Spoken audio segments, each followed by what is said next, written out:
My name is Clarissa Monroe. I'm 30 years old, and I live in Denver, Colorado. All my life, I believed Christmas was supposed to be the one time of year when the ache of being overlooked might soften, even just a little. But this year, all I got was an 8-word message from my mother. This year, just your sister's family, keeping it small. Just like that, like I was a forgotten ingredient in a recipe they'd grown tired of using. It wasn't the first time I'd been cut out. It wasn't even the worst. But something in that message broke me in a way I didn't see coming. I didn't argue. I didn't beg. I just wrote back one word, enjoy, and stared at my phone long after it had gone dark. But in the stillness, a different kind of fire ignited inside me. The kind that doesn't burn hot but cold. The kind that doesn't scream, it strategizes. Because what my family never knew, what they had never bothered to ask, was that I had built something of my own. A $5 million mountain lodge in Aspen. A place forged not from generational wealth or favoritism, but from my own hands, my own pain, and the kind of resolve that only comes from years of being unseen. That message from my mother wasn't rejection. It was permission. Permission to stop pretending I needed their table. Permission to build one of my own. So I made a decision. I would open my doors not to the people who had always sat comfortably in the center, but to those of us who'd spent holidays staring through the window from the cold.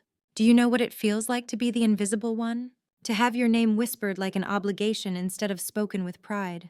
My whole childhood was colored by one name, Danielle, my older sister, the golden one, beautiful, charismatic, a magnet for attention and praise. And me, I was always just Clarissa. That's how they introduced me. This is Clarissa, Danielle's little sister, as if my entire existence was a footnote to hers. I remember being 14, sitting cross-legged in front of the tree, hoping maybe, just maybe, this year would be different. Danielle unwrapped a gold bracelet that sparkled under the lights. My mother kissed her and said, "You deserve this. You've made us proud." I searched under the tree, behind the branches, anywhere, but there was nothing with my name on it. My mother glanced at me, awkwardly, and said, "You're older now. You probably don't need toys." I nodded, like it didn't sting, but inside, something fractured. It wasn't just gifts. It was everything. When Danielle made cheer captain, we threw a party. When I won the science fair, my mother muttered, "That's nice," then told me not to stay up too late. When I rebuilt a broken computer from parts in the garage, my dad didn't even look up from the news. But when Danielle joined the debate team, they cleared an entire evening to celebrate. So I learned to shrink. I buried myself in wires and solder and old circuit boards. Because machines never ignored you. They either worked or they didn't. They didn't favor one sister over the other. I repaired an old radio once, spent a week on it. When the music finally came through, I raced to show my mom. She barely looked up and said, "Impressive, but help your sister get ready for her party." Danielle never had to try. Her worth was assumed. Mine was always conditional. I could build an empire, and they'd still ask what she was doing that week. And so, when I got a full scholarship to Stanford, I should have been ecstatic. But when I told them, my father only said, "That's far away." Danielle's staying close to home. As if the inconvenience of my dreams was the real issue. They never saw me. Not really. And after years of trying to be seen, I stopped trying. I built my own company, lived off ramen in a cramped apartment, took cold showers in winter because I couldn't afford to fix the heater. And when I finally made it, when Forbes listed me in their 30 under 30, when a Fortune 500 company offered to acquire my startup for $120 million, you know what my father said? "Well, technology is hard to understand. Let's talk about Danielle."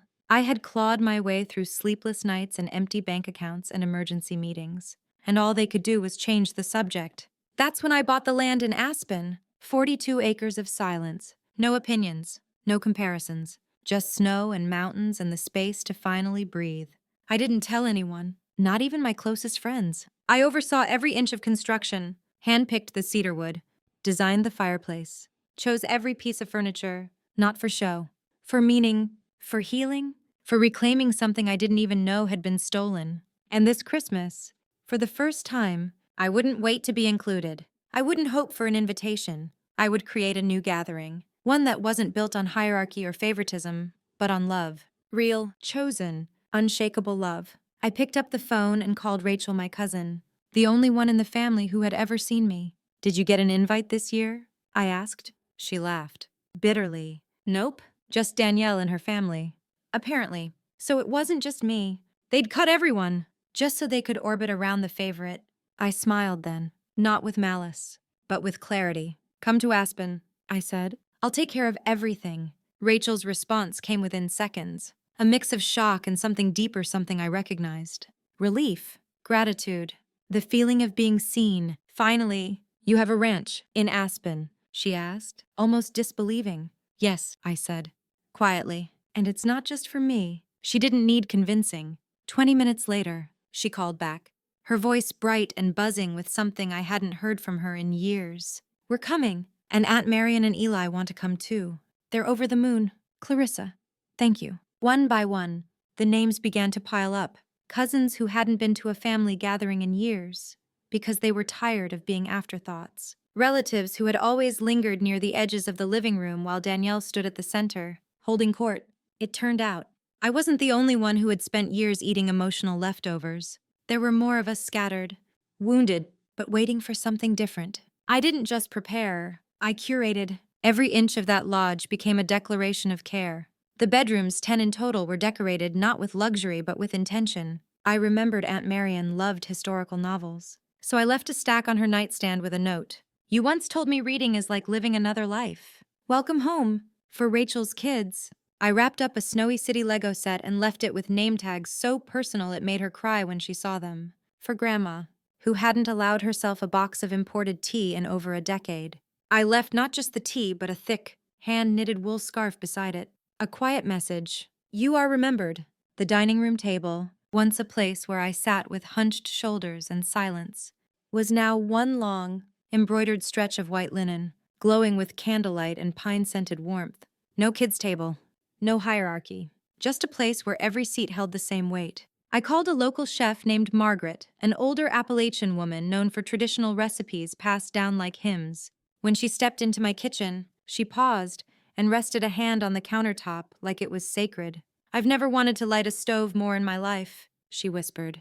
Make it unforgettable, I said. Make it feel like belonging. She did. The day the first SUV rolled up the snowy hill, my heart pounded so hard I thought it might bruise my ribs. Rachel stepped out first, her breath fogging in the cold. When she saw the house cedar walls glowing like amber, light spilling from every window, she turned to me and said, You built a world, and you didn't tell anyone. I just opened my arms and pulled her in. Her kids squealed when they saw the train running around the Christmas tree. Eli came in with his guitar and tears in his eyes.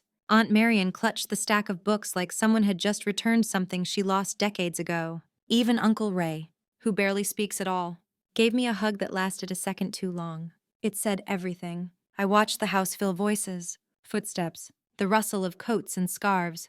Not once did anyone mention Danielle. No one brought up my parents. The gravity of our family had shifted, and no one wanted to go back. As we sat down for dinner, I noticed something. No one fidgeted. No one glanced nervously toward a head of the table. No one waited for permission to speak. The children sat with us, eyes wide, listening to old stories. Music hummed in the background. Laughter spilled freely. We were a family not because of blood or tradition, but because we had chosen to come. Chosen to show up for each other. Later that night, after dessert had been served and the last glass of wine poured, Grandma reached across the table, placed her hand on mine, and whispered, You gave us a real Christmas. I didn't answer right away.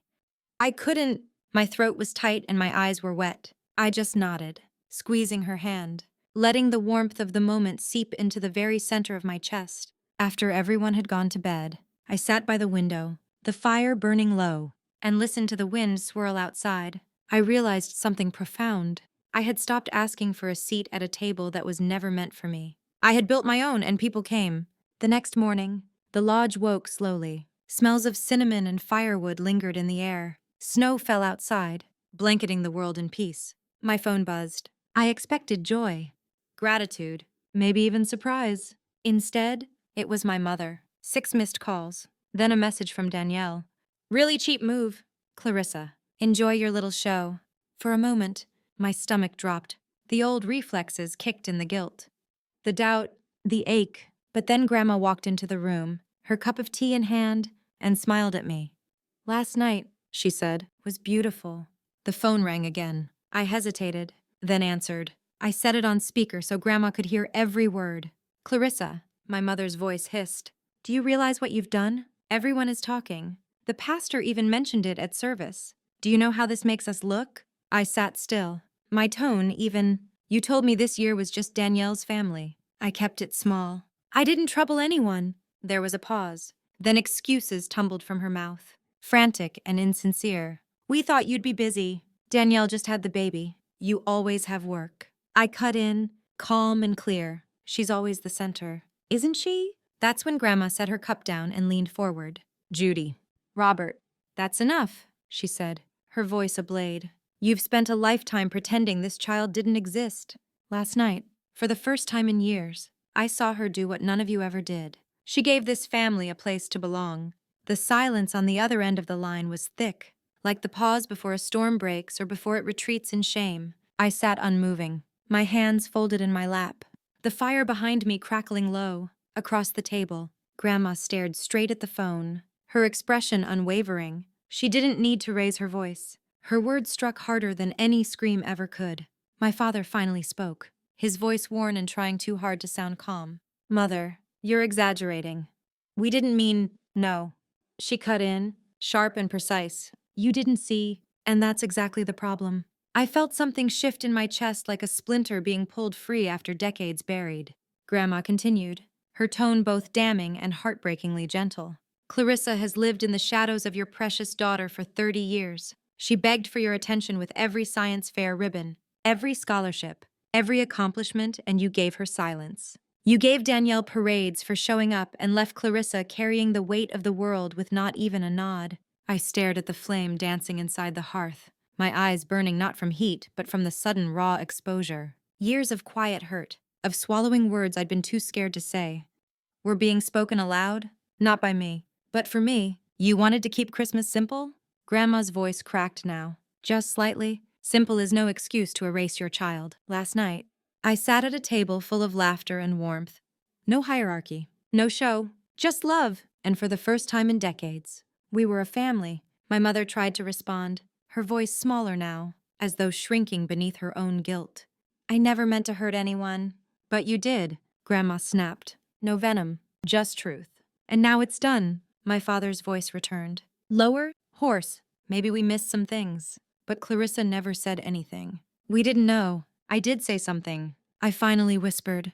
My voice surprised even me. Every time I showed up, every time I tried to make you proud, I was saying something. You just didn't hear me. The fire popped, sending a spark briefly into the air, before fading. I think that's enough, I said softly. We can talk later, if we need to. I pressed the button and ended the call. Just like that. Decades of being the silent one ended. I didn't owe them an explanation. I didn't need them to see me anymore. Because, for once, I had seen myself. Grandma leaned over and squeezed my shoulder, her touch steady and full of love. She didn't say anything else. She didn't have to. In her silence, there was pride. And sorrow. Sorrow that her daughter, my mother, had failed so deeply at the one job that mattered most. Loving both her children. But for me, the sorrow didn't sting the same way anymore. It didn't sit like it used to, like a stone on my chest. It had melted, cleared, drained out in tears I'd already cried long ago. All that remained was the undeniable peace that comes from telling the truth and not needing it to be accepted. My phone buzzed again. This time, it was a message from Rachel. Last night was magical. I've never seen the kids laugh so much. Let's do this again next year. I'll bring gingerbread cookies. Another message came in Eli. He had attached photos. Rachel's kids hugging their Lego sets. Aunt Marion wrapped in a blanket, holding her stack of novels like treasure. Uncle Ray raising a glass out on the porch. And then there was one of me smiling.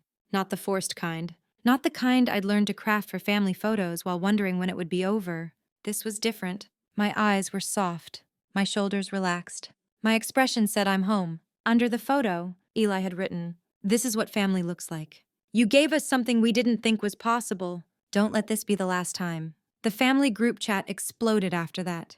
For years, it had been little more than digital crumbs, half-hearted birthday messages, and updates about Danielle. But now, it was alive, lit up with photos of snowy roads, caroling videos, compliments about the cranberry sauce, jokes about who ate the most garlic bread. No one mentioned my parents. Not one word about why they hadn't been there. And that, more than anything, was the shift.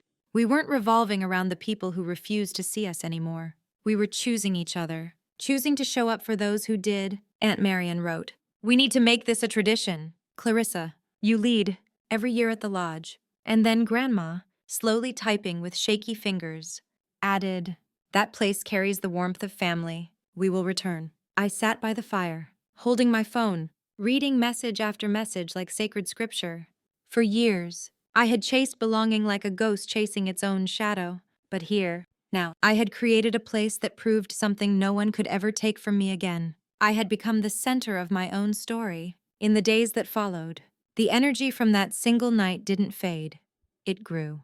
The chat thread kept buzzing. Someone posted a blurry photo of Rachel's kids building the snowy city Lego set back home. Another shared that they hadn't stopped singing carols in the car for the entire 8-hour drive. A cousin I hadn't seen in over a decade messaged me privately. I didn't make it this year, but if you ever do it again, please, I'd love to be there. No one asked why Danielle or my parents hadn't come. Their absence no longer needed explanation. It wasn't the focus. The real story wasn't about who didn't show up. It was about the people who did, who chose to, who wanted to, and somehow, in the quiet of that snowy valley, I felt it shift inside me too. That craving for validation for someone else to name me worthy had stopped echoing. I didn't need them to say I mattered. Not anymore. Because I had lived the proof. I had gathered the forgotten and made them feel seen. And in doing that, I had seen myself clearly for the first time in years. One evening, I sat by the fire with a cup of hot cocoa, watching the embers slowly collapse in the hearth.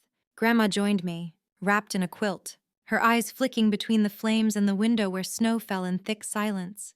We didn't speak for a long while, just sat, and then she said, so softly I barely caught it, "Do you see it now? You've changed the story." I turned to her, unsure what she meant. She looked at me, eyes deep and full of wisdom earned across decades of joy and sorrow.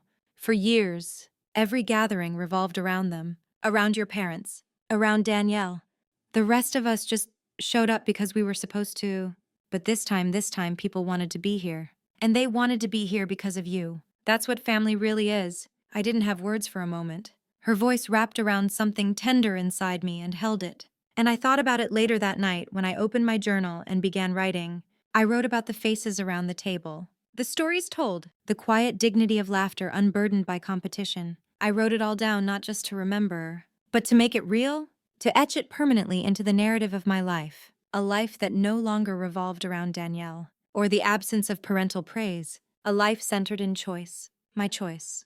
And then, as if the lodge itself sensed that change, something unexpected stirred in me. A question I hadn't wanted to face until then. Would I ever invite them? My parents? Danielle? Did I want them to see this place?